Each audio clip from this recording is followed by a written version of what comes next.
Harman & Benson. Le journal des stratèges.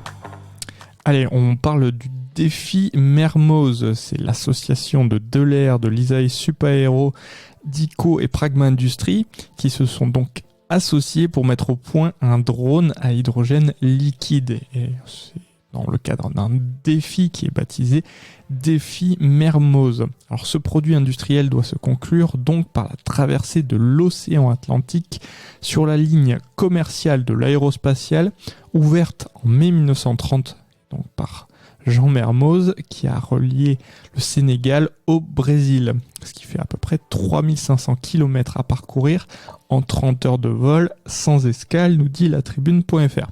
Alors, selon le consortium et ses 4 membres, environ 7 millions d'euros sont requis pour mettre au point ce drone à hydrogène liquide.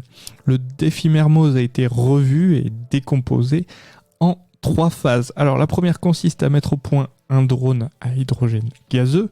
La seconde sera de faire voler ce drone à hydrogène liquide. Et la dernière consistera à traverser l'océan Atlantique. Le consortium vient d'obtenir 1,2 million d'euros pour mener à bien cette première phase par l'intermédiaire de Mael, qui est la mobilité aérienne légère et environnementalement responsable, ainsi qu'un AMI porté par le pôle de compétition Aerospace Valley et financé par les conseils régionaux d'Occitanie et Nouvelle-Aquitaine. Alors, actuellement, le drone à hydrogène gazeux de Delair est en phase de conception.